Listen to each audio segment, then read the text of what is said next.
Today's lesson is on ratios and proportions. Sometimes we find that we can use other problem-solving tools other than dimensional analysis. As an additional tool for solving problems in chemistry, we're going to look at the use of ratios and proportions in problem solving. There's a large number of problems that we can solve in chemistry, that we will solve in chemistry, deal with ratios and proportions. Remember also that when we find slopes of lines on graphs, the slopes of direct proportions give a ratio between the y and x variables.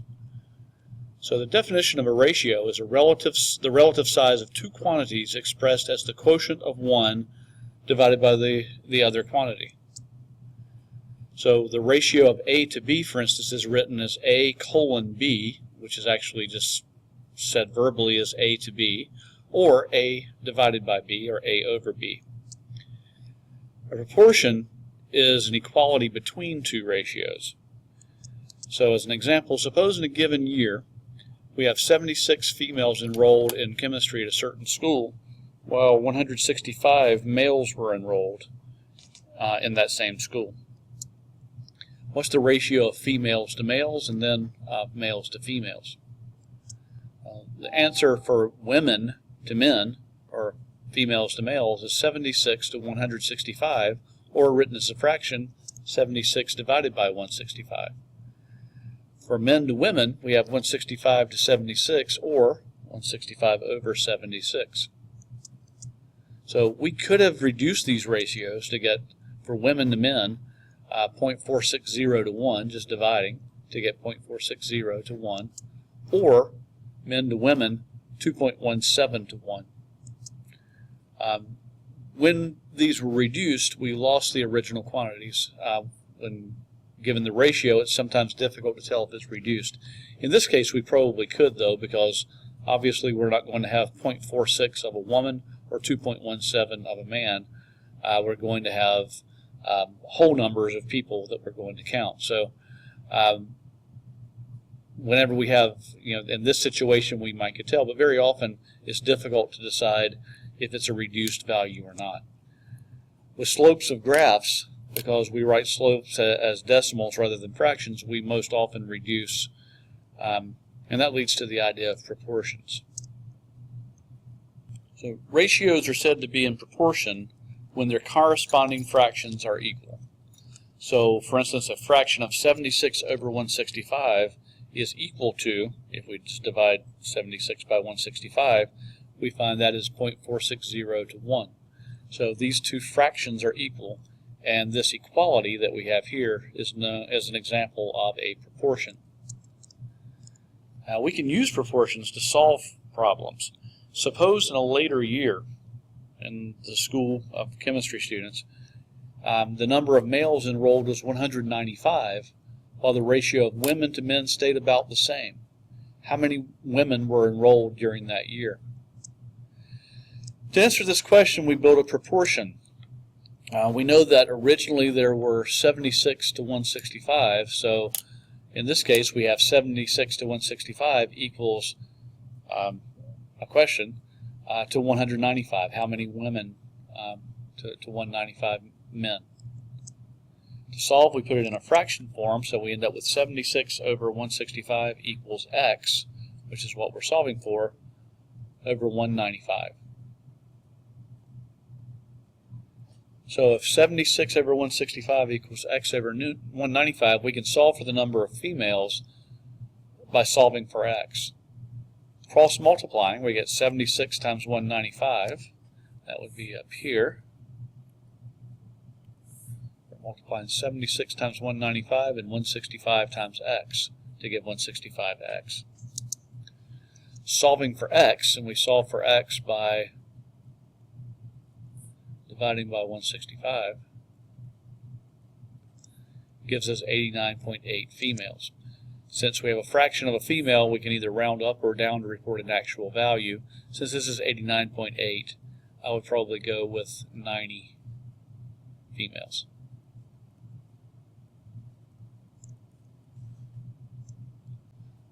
So let's do some more sample problems. In this problem we have a pancake box recipe table that tells you how many pancakes, if you want to make a certain number of pancakes, how much mix and how much water to use. And you can see here we've got 6 pancakes. You use 1 cup of water, 1 cup of mix to 3/4 cup of water. We want to know the ratio of mix to water in each case.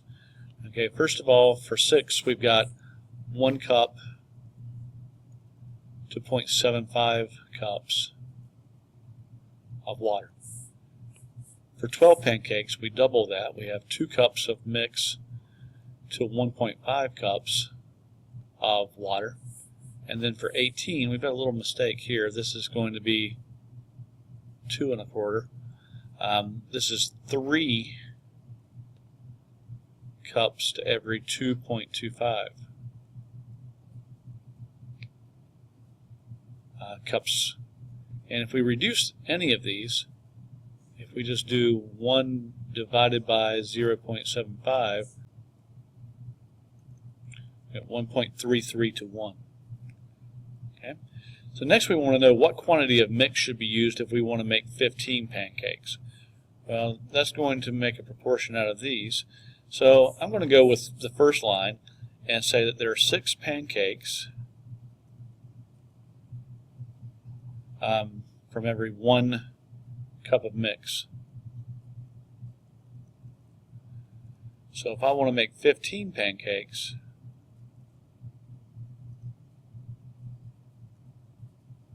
how many cups of milk should I make? Or how many cups of water should I have?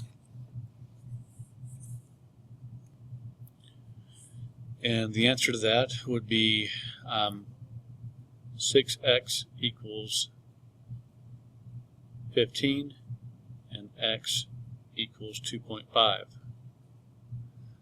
And that would be cups of mix. Of course, that would fit right in between here, 2.5 to 15, so that answer makes sense. And then last of all, what quantity of mix and water should be used if we want to make 100 pancakes? Okay, so we want to know next what quantity of mix and water should be used if we want to make 100 pancakes. Okay, so we want to know how much mix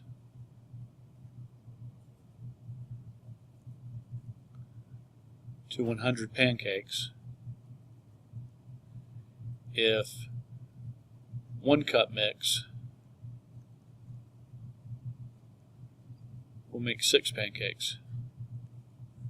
And likewise, we want to know from the viewpoint of the water, if it takes 0.75 cups of water to every 6 pancakes, then how many cups of water per 100 pancakes? X here is going to be 12.5 cups of water, and over here we would have 100 divided by 6. This is going to be 16.7 cups of mix. So we need 16.7 cups of mix to every 12.5 cups of water,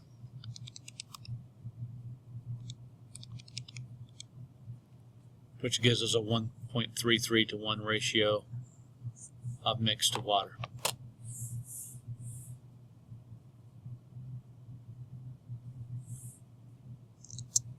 All right, the next problem, ammonia, which has the chemical formula NH3, is a compound consisting of a 1 to 3 ratio of nitrogen to hydrogen atoms. So that means there's 1 nitrogen atom to every 3 hydrogen atoms. And you can, if you use a little bit of imagination, you can see that in the chemical formula. We want to know if a sample contains 1,563 nitrogen atoms, how many hydrogen atoms are present.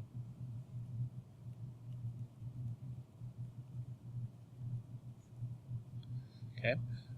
We know this ratio, written as a fraction, would be 1 nitrogen atom for every 3 hydrogen.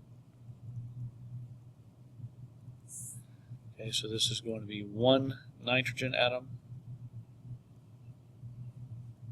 per 3 hydrogen atoms. Okay, to solve, we're going to just simply, or cross multiplying, so it's going to be 1563 times 3, and that's going to be x is equal to 4,689 hydrogen atoms. Okay. Secondly, if a sample contains 1,425 hydrogen atoms, how many nitrogen? How many nitrogen? And again, we know that there's 3 hydrogen atoms per every 1 nitrogen. Notice here, I've got nitrogen on in the numerator, hydrogen in denominator, and over here I've got hydrogen in numerator, nitrogen in denominator. I wrote it out this way just because of the way the problem was phrased. We want to make sure that our fractions have the same units, numerator and denominator. So now this is going to be 1425 divided by 3 is equal to x. So 1425 divided by 3, and that will be 475 nitrogen atoms.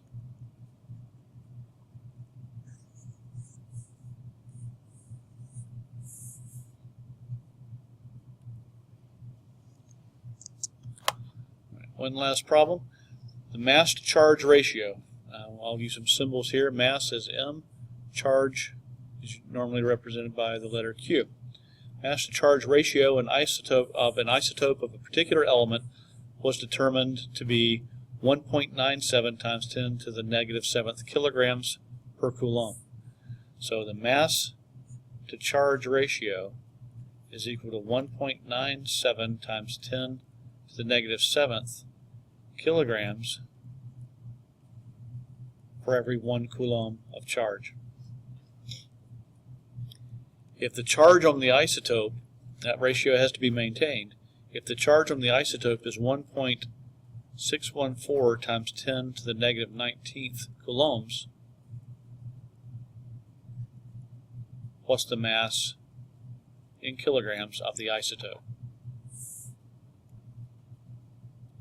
And the value, which we get by cross multiplying, is going to be 3.18 times 10 to the negative 26th kilograms.